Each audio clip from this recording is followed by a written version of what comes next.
باللہ من الشیطان الرجیم بسم اللہ الرحمن الرحیم۔ عزیز طلبہ، اس سے پہلے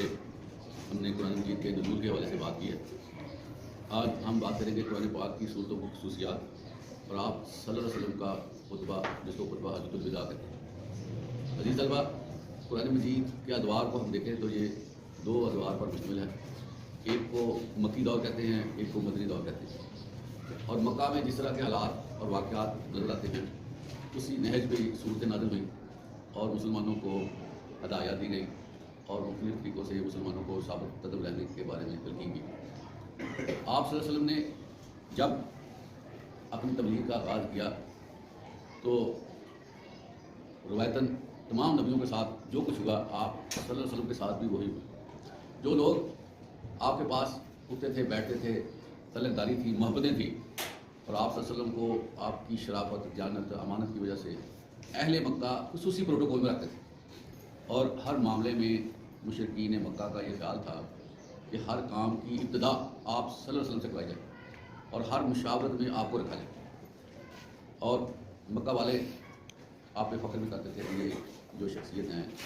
یہ اللہ نے جو شخصیت بنائی ہے، یہ بڑی عظیم شخصیت ہے، اس کا وہ بہت رکھ ہے۔ لیکن عزیز طلبہ، کیا ہوا کہ جب آپ نے توحید کا علم اٹھایا،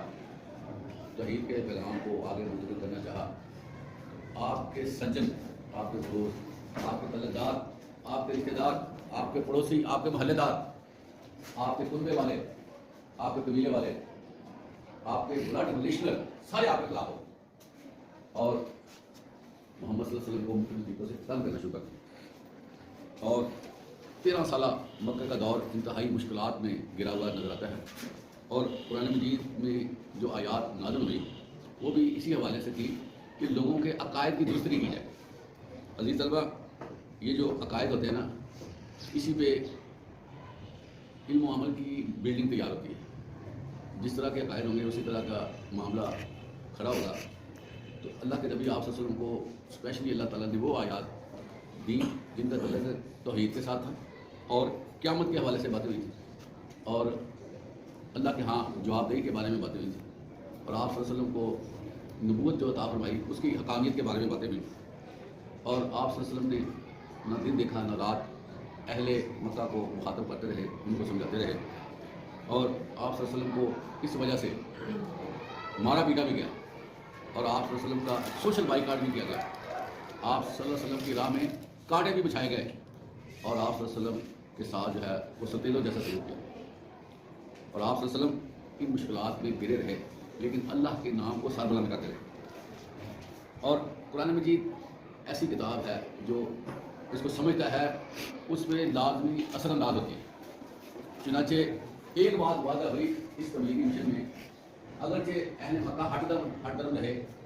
انہوں نے عام طور پر دعوت نہیں کی، لیکن آیات کو سن کے وہ ضرور بضرور متاثر ہوتے رہے، جس کے نتیجے میں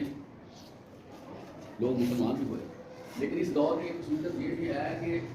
غرباء اور مساکین زیادہ ایمان لے کر آئے، یا غلام نظر آتے ہیں ایمان لے کر۔ جو رؤساء تھے، امراء تھے، ویل ٹو ڈو لوگ تھے، انہوں نے اسلام کو قبول نہیں کیا۔ لیکن بات یہ ہے عزیز طلبہ کہ انہوں نے اس حوالے سے اسلام قبول نہیں کیا کہ وہ یہ نہیں سمجھتے تھے کہ اسلام میں کچھ حکم ہے یا یہ من جانب اللہ نہیں ہے، بلکہ یہ ان کے دماغ میں آ گئی تھی بات کہ یہ جو کلام پڑھا جا رہا ہے نا، یہ کسی انسان کا کلام نہیں، ما ھذا البشر، یہ کسی انسان کا بنایا ہوا نہیں ہے، جس کی وجہ سے ان کے دل کے ایک حصے میں یہ چیز آ گئی تھی۔ لیکن کیوں نہیں وہ مسلمان ہوئے؟ وجہ یہ ہے کہ جو بھی بندہ ایمان لاتا ہے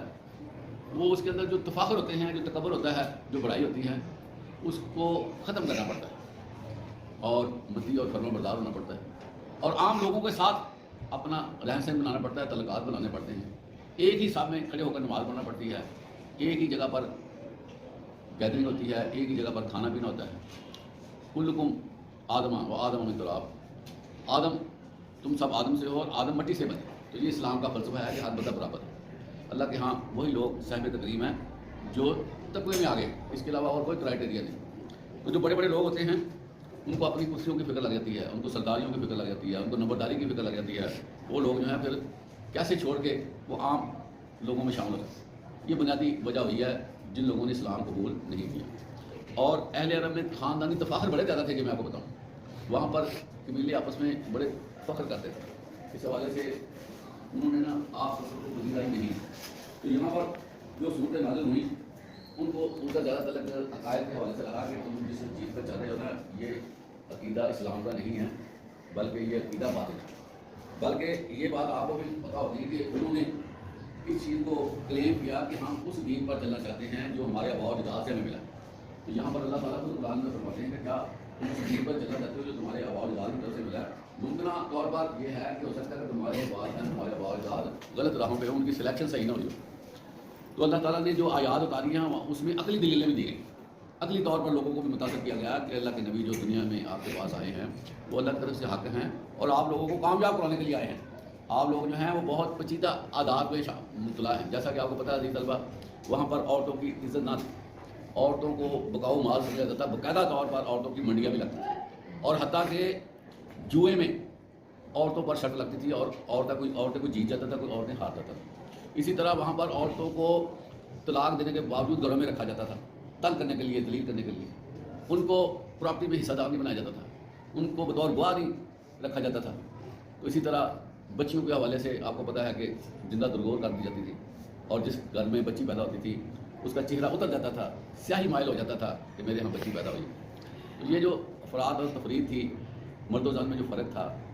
یہ چیز مکہ میں جب اس کو پیرلل کیا گیا، ایکول کرنے کی کوشش کی گئی، تو پھر بھی انہوں نے مخالفت کی، تو یہ ساری جو مخالفتیں ہوئی ہیں یہ ان کے سماجی معاملات کی وجہ سے ہوئی ہیں کہ ہمارا جو سیٹ اپ بنا ہوا ہے نا غلام اور آقا کا، لونڈی اور آزاد کا، اور اسی طرح جو ہے بڑے اور چھوٹے کا، امیر اور غریب کا، تم اس کو نہ چھیڑو، ہم اس چیز کو ہلانا نہیں چاہتے، یہ سیٹ اپ ہمیں ہمارے آباء و اجداد سے ملا ہے، ہم یہ چھوڑ نہیں سکتے، جس کی وجہ سے انہوں نے محمد عربی صلی اللہ علیہ وسلم کی مخالفت کی اور بیٹھ کر بات کی، اس حوالے سے مسلمانوں کو صبر کی تلقین کی، اور آپ دیکھیں کہ پورا مکہ آپ کے خلاف تھا، لیکن آپ کا باہر نکال نہیں کر سکتا، وقتی طور پر تکلیفیں دی ہیں، لیکن آپ دیکھیں وہی مکہ والے جو اپنی انداز میں اپنے آپ کو قریشی کہتے تھے، ہاشمی کہتے تھے، مختلف قبائل کی ترجمانی کرتے تھے، صرف 10 سال کے عرصہ میں وہ لائن میں کھڑے تھے اور ان کی گردنیں جھکی ہوئی تھیں، یہ اللہ کی طرف سے ان کے لیے کتنا بڑا پیغام تھا کہ تم وہ لوگ ہو جو محمد صلی اللہ علیہ وسلم کو ٹکنے نہیں دیتے تھے، ان کے لیے تم لوگوں نے رہنا مشکل قرار دے دیا تھا اور ہیلے بہانے سے تم ان کو تنگ کرتے تھے، تو اللہ تعالیٰ نے ان صورتوں میں مسلمانوں کو تسلی دی اور ان کو کامیابی کے حوالے سے پرعزم بھی دی۔ اگلی بات آتی ہے دوسرے دور کی قرآن مجید کی، وہ ہے مدنی دور، آپ صلی اللہ علیہ وسلم مدینہ ہجرت کر گئے اور آپ صلی اللہ علیہ وسلم کو بڑا ہی پرجوش پروٹوکول میں دیکھیں یہ اللہ تعالیٰ کی عطا ہے، جس کو دے دے، ایمان جو ہے یہ اللہ کا گفٹ ہے، تو اللہ تعالیٰ دیکھتا ہے کن دنوں میں ایمان ٹھہر سکتا ہے، ان کو ایمان سے نوازتا ہے۔ عزیز طلبہ کائنات میں رہتے ہوئے، اس دنیا میں رہتے ہوئے سب سے بڑی جو خوشخبری ہے نا انسان کے لیے، سب سے بڑا جو گفٹ ہے وہ ایمان کا گفٹ ہے، تو اہل مدینہ کو جب پتہ چلا کہ محمد صلی اللہ علیہ وسلم یہاں پر آ رہے ہیں، ان کی عورتیں، ان کی بچیاں، بچے، سارا مدینہ جو ہے باہر امڑا ہے اور آپ کا استقبال کرنے لگا۔ چند لوگ مکہ میں آئے تھے مدینہ سے، ان کی آپ صلی اللہ علیہ وسلم سے باتیں ہوئی، آپ نے اپنا موقع بتایا، ان کو تھوڑا سا ٹیچ کیا، تو اتنے زرخیز ثابت ہوئے کہ ساری فیملیاں ان کی مسلمان ہوئی، اور یہ بڑی ہی حیرت انگیز بات ہے کہ چند لوگوں نے جا کر وہاں اپنے قبائل میں، اپنی فیملیز میں جب یہ چیزیں رکھی تو آپ صلی اللہ علیہ وسلم کو ملے بغیر ہی وہ مسلمان ہو، اور اللہ تعالیٰ نے دنیا میں آپ دیکھیں یہ اگر اس کو آپ سائنٹیفکلی دیکھیں تو عجوبہ لگتا ہے کہ 23 سال کے عرصے میں اللہ نے محمد صلی اللہ علیہ وسلم کے ذریعے عرب کو فتح کر دیا، آپ اندازہ کریں، اور آپ وہاں پر جب تشریف لے گئے تو ایک ریاست وجود میں آ گئی، آپ صلی اللہ علیہ وسلم کی سپہ سالاری میں ایک فوج ترتیب دے دی گئی، آپ صلی اللہ علیہ وسلم کی سربراہی میں ایک جو ہے وہ ریاست کام کرنے لگے، تو صاف ظاہر ہے کہ اب صورتحال یکسر بدل گئی، پہلے تھا عقائد کے حوالے سے گفتگو ساری، صبر کی تلقین اور اسی طرح قیامت کے بارے میں، لیکن اب جو مدنی دور تھا وہ قرآن مجید کا سبجیکٹ چینج ہونے لگا، اس سبجیکٹ میں ایک تو ریاست کے حوالے سے باتیں ہوئی، اور پھر آپ کو پتہ ہے جو ریاست قائم ہوتی ہے نا اس میں بڑے لوازمات، سب سے پہلے سسٹم آف جسٹس، انصاف کا نظام قائم کرنا، پھر اسی طرح ایڈمنسٹریشن ہے مضبوط جو ہے وہ انتظامی معاملات رکھنا، اسی طرح معاشرتی زندگی کو چلانا، معاشی اصلاحات کرنا اور سیاسی فیصلے کرنا، اسی طرح سرکولیشن آف منی اس کو ترتیب دینا اور لوگوں کا خیال رکھنا۔ دیکھیں یہ جو اسلام ہے نا عزیز طلبہ، اس کے اندر جو سب سے بڑی بات ہے نا وہ ڈیلنگ کی تھی، آپ کو پتہ ہے اسلام نے وہ نظام دیا جو لوگوں کے وہم و گمان میں تھا. کیا تھا نظام؟ یہاں پر پرسن کو اہمیت نہیں دی جاتی تھی، یہاں پر نظام کو اہمیت دی جاتی، اور ہر شخص اس نظام کے تحت زندگی گزارنے کا پابند تھا. ہر بندہ جواب دیتا وہاں پر، اور حلال اور حرام کے حوالے سے واضح ہدایت. جس سوسائٹی سے حرام نکل جائے نا عزیز طلبہ، وہ سوسائٹی آٹومیٹکلی صحیح ہونا شروع ہو جاتی ہے. کیونکہ جب حرام کی کمائی یہ قرآن چڑھتی ہے نا، تو حرام جو ہے نا وہ کئی قسم کے جرائم کو ساتھ لے کر آتا ہے. بہت سے جرائم صرف حرام کی وجہ سے. آج بھی ہم دیکھیں آپ کے سامنے ہیں ہماری سوسائٹی میں کتنے جرائم ہیں، کاؤنٹ لیس اتنے جرائم ہیں کہ شمار نہیں ہو سکتے. وجہ کیا ہے؟ کہ ہم حرام اور حلال سے نکل رہے ہیں. ہمیں نہیں پتہ، بس ہمیں کمائی چاہیے.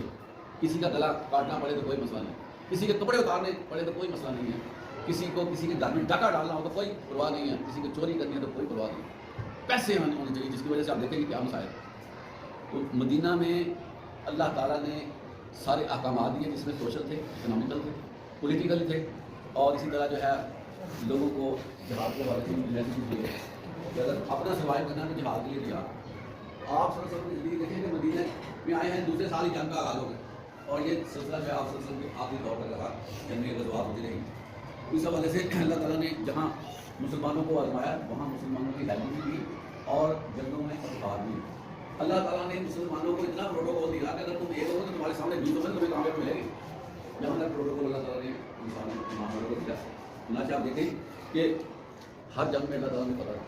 بغیر سال و سامان کی جنگ لڑی ہے، پھر بھی اللہ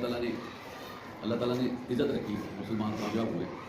تو یہاں جو مدنی معاملات ہیں پوری ریاستی نظام کو اللہ تعالیٰ نے آیات کے ذریعے لوگوں کو.